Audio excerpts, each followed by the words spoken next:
In the beginning, ancient bloodlines gave birth to fiends, demonic creatures that terrorized the world under the behalf of the deity of destruction, Vigor.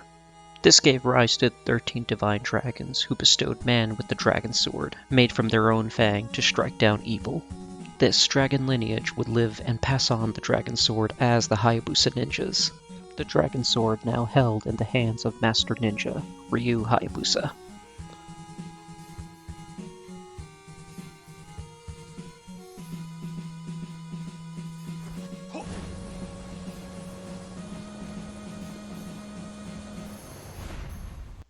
Hi. Before we continue, I'd like to warn everyone that Ninja Gaiden is an M-rated franchise for violence and gore. Blood, impalement, and dismemberment are regular occurrences in this series. In fact, as soon as this content warning is over, that guy over there is about to get cut in half. If these are things that might bother you, viewer discretion is advised.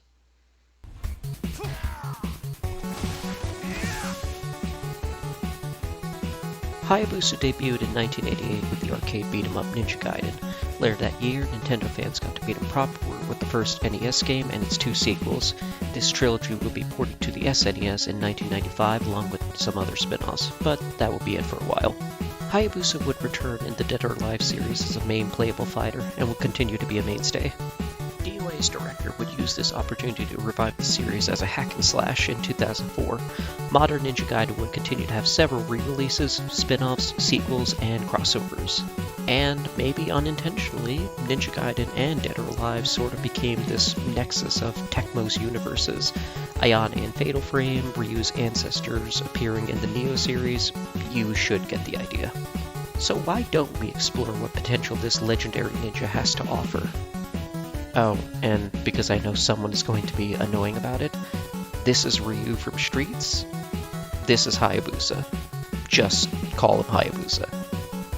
Get it? Got it? Good. So, how would Hayabusa fight? If I could pinpoint Hayabusa and Ninja Gaiden's gameplay as a whole in as few words as possible, it would be difficult. If there's one thing you probably know about Ninja Gaiden, it's probably the infamous difficulty. Whether it's the arcade, the NES classics, or even the modern games, Ninja Gaiden battles Castlevania and Dark Souls over the title of most difficult game franchise, and this needs to carry over to Smash. This is a character that gets KO'd easily due to poor recovery and a lightweight, and while he is strong, his attacks require a level of commitment. He should not be easy to pick up, but those that choose to master this character will find his potential worthwhile. As you see, this leads directly into the second pillar of his design. The Super Ninja. Hayabusa is a master ninja and as one understands that his environment is just as much of a tool as his blade. He can cling, climb up, and jump off of walls and other forms of parkour. A stage like Final Destination would almost be a disservice to his skills, and while I mentioned that his jumps wouldn't be very high, his air acceleration is. He has some of the farthest reaching short hops, and speaking of acceleration, Hayabusa has one of the faster initial dashes that's also low to the ground, allowing him to dodge higher projectiles like Kazuya's lasers. This, in combination with his other techniques and his overall difficulty, all leads into a playstyle all about risks and rewards. Let me explain. In modern Gaiden, fallen enemies will leave their essence as currency, health, or ki, but you can also sacrifice that essence to instantly charge an ultimate technique, which in addition to dealing damage to an enemy, if it kills, will reward you with a hefty sum of money, but that essence can also be lost if the attack misses or fails to kill, or you get hit out of the ultimate technique charge. In Modern Gaiden 2, you can sever the limbs of your opponent. It weakens them and sets them up for a quick kill using an obliteration technique, but they get in a real kamikaze mood and will try to take you out with them. And throughout the series, opponents can unleash grab attacks that deal an absurd amount of pain. This includes the kamikazes. Modern Gaiden 3, or rather Razor's Edge, introduces Steel on Bone as a throw counter, which allows you to deal massive damage if not outright kill them instantly, as long as you don't get grabbed in the process. Even in Dead or Alive, Hayabusa's playstyle is a game of high risk and high rewards. If it's not obvious already, Hayabusa is mostly taking after his modern appearances, with his Black Falcon costume as a standard while primarily wielding the dragon sword. Hayabusa himself is stoic, generally approaching most scenarios with a calm, collected focus. even as he finds himself in the dumbest of situations. Tell me about the dinosaurs. This is, of course, reflected in his mannerisms. He stands in a neutral position, loose but ready to pounce at a moment's notice. Like Bayonetta, he has a battle stance after an attack before returning to his neutral stance. His idols have him cross his arm in one, and the other takes up his fighting stance from dead or alive. His walk and gait is from the modern games. For his run animation, Hayabusa does a low dash before sprinting. His jumps are taken from both series. As mentioned before, short hops have the unique ability to travel far despite a lack of height and are meant to resemble modern Gaiden's long jumps. Full hops, however, jump fairly high and behave more similar to the NES games. Just a reminder that while he has great acceleration and when moving forward, course correcting was never one of his strong suits. His first taunt has him perform a nin pose. The second has him recite the 9-syllable seals of the Kujikiri with corresponding hand signs, and the last one has him swing his sword down to clean it of any, let's say, residue.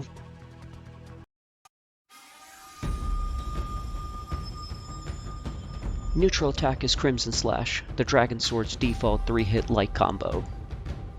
While forward tilt is the Dragon Sword's heavy combo from Razor's Edge, Dragon Ring Slash, the final hit spikes bouncing opponents off the ground. Up tilt is Ring of Heaven, a rising circular kick. Down tilt is Crimson Slicer, a low swipe of the sword.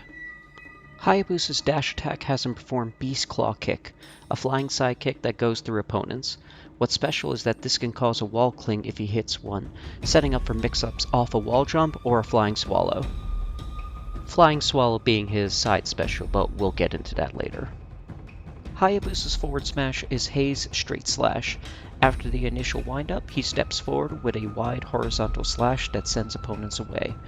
If the attack is charged, his step forward will cover more ground, used to surprise your opponent who think they might be out of your range, as well as other foes.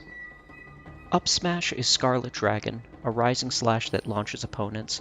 If charged, he launches himself up, allowing for aerial follow-ups. It's his fastest smash attack. Down smash is Gleaming Blade, a spinning slash that ends with a final slash that pops opponents up. If charged, he will spin more, dealing more hits and damage. Neutral air has a few names: the Jumpin' Slash, the Falling Falcon. I call it a Pizza Cutter, a rolling slash that deals multiple hits. Forward air is Air Destruction Slash, a weak but quick spinning slash. Back air is Blade of Nearty, Hayabusa's air combo that has multiple parts and turns him around. Up air is the Dragon Tail Slash, or a reverse Pizza Cutter. It only hits twice, but it launches opponents accordingly. Down air is Helm Splitter, a fallen stall stab. Hayabusa has decent grab range, all things considered. His pummel is a punch with his free hand, mildly based off the arcade game. Forward throw is a roundhouse kick that sends opponents away. Back throw has Hayabusa use his opponent's weight against them to toss them behind. Up throw is an uppercut that launches. And down throw is Fiend Sealer, a stab that deals good damage but no knockback, setting up for Okis.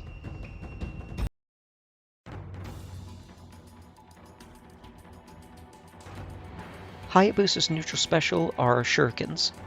Lightly pressing the button allows Ryu to quickly throw out a shuriken. If pressed in succession, Ryu can throw 3 more. In the air, they're thrown in a slight angle. They don't do a lot of damage, maybe even within the tenths of percentages, but they will stun non-armored foes. If pressed and held, he throws out a windmill shuriken that doesn't travel as far, but it will return to him. With careful maneuvering, Ryu can turn the windmill shuriken into an orbiting projectile indefinitely. If the button continues to be held, he will use the windmill shuriken's ultimate technique, and throw an even stronger version of the windmill shuriken. It loses its added damage on the return, but can still be used as an orbiter. And just to be clear, Hayabusa can't throw regular shuriken while the windmill is out. Side special is Steel on Bone. A red aura manifests on Hayabusa's sword as he performs a powerful slash that saws through opponents, put him in a crumpled state. If successfully landed, Hayabusa can perform a second Steel on Bone immediately to another opponent, or even the original opponent, but you wouldn't be able to double crumple them. But while this strike can cause some shield damage, it is fairly slow and unsafe. Like in the original game, it's meant to be used as a counter to a powerful attack. However, since Steel on Bone can't be used in the air, his aerial side special is Flying Swallow. Hayabusa does an air dash that cuts through an opponent. By default, it travels at a slight downwards angle, but if an enemy is nearby, he will track that foe and adjust his path accordingly, be it down, forward, or even up. If blocked, Hayabusa will bounce off their shield and land about where he was supposed to, setting him up for an easy punish. This can also be used for recovery and will cause an instant wall cling if he hits one. Up special is the Wind Run technique. Wind Run looks a lot like Zero Suit Samus's flip jump, after images and all. But when you press B again, Hayabusa will attempt a command grab.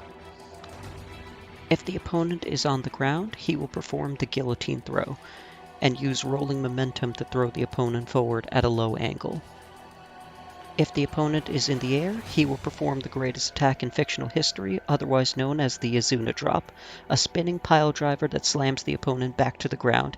It deals massive damage to the one grabbed, splash damage to nearby opponents, can be used as a combo ender, net knockouts at high enough percentages, do your taxes, and can be used for kamikaze shenanigans. Oh, and one more thing, the Wind Run can be cancelled into normals. Down special is Fire Ninpo. Upon pressing and holding the input, Hayabusa will enter a pose and begin to summon fire wheels that surround his body. He can have a maximum of 5. These fire wheels can be used as a shield, and upon contact, the fire wheel will burst, dealing about 5% of damage each. They do disappear once contact is made, and they also don't cause any hit stun. But you would still be able to deal a free 25% of damage if an opponent tries to hit you, and just so you know, you have full access to your entire moveset, which includes shurikens. However, if you use the input again, Hayabusa will draw the remaining fire wheels into an Art of the Inferno that gets launched forward as a powerful fireball, the damage of which is based on the number of fire wheels doubled. So a minimum of 1 fire wheel that deals about 5% will deal 10% as an Inferno, which means that 5 fire wheels will deal up to 50% damage. Do not let it get reflected back at you. Hayabusa's final smash is the Art of the True Inferno. Hayabusa unleashes the ultimate form of Ninpo and transforms into a fire dragon. This dragon chases down opponents and captures them in its maw, burning them in the process for a set time before rising up to dissipate. This causes Ryu to drop back to his original position. The dragon is freely controllable, multiple enemies can be captured, and if an opponent is at 100% before the final dissipation, that opponent will instantly lose their stock. So, what do you think? A versatile fighter with exceptional battle techniques. But, while his abilities are impressive, they require a level of mastery that, combined with his frail stature, makes him easy to kill. But those that put the time in should find a character with a rewarding skill ceiling. And that is Ryu Hayabusa in Smash. Before we wrap things up here, let's just cover everything that I might have forgotten. As stated, his main costume is based off the Black Falcon, along with 3 recolors. But the other half is based off the classic blue ninja garb, along with its own recolors.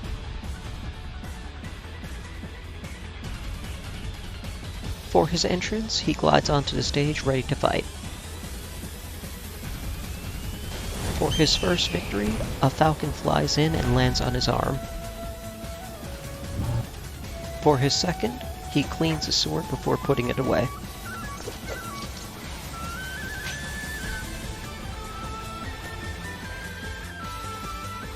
And for the final one, he teleports away having completed his mission. And his victory theme is one that has just been forever burned into the memory of Ninja Gaiden fans.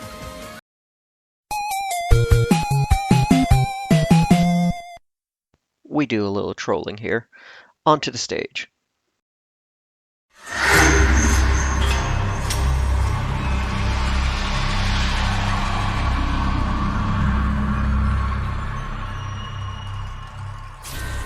If I were to describe the vibe of Ninja Gaiden, it's that of a ninja running around in the modern world. And I feel like Sky City Tokyo captures that vibe perfectly.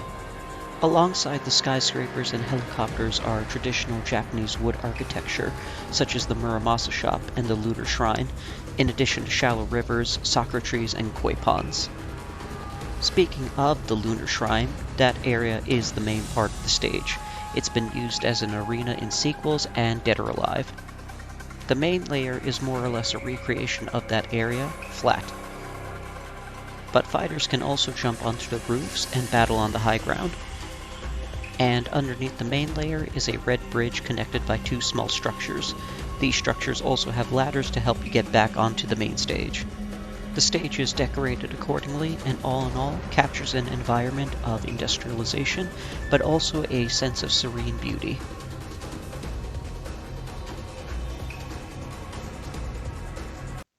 Also, a giant Buddha will randomly rise from the background to attack everyone, primarily by either sweeping or slamming its arms onto the stage and attempting to grab fighters to slam them onto the stage again. You can, of course, destroy it by attacking its arms or head, and the one who lands the final hit is rewarded with the point-in-time battle, similar to some other bosses. And just like before, I included a playlist of a possible music selection in the description. About 10 songs are from the classic trilogy, and the other 10 are from the modern trilogy.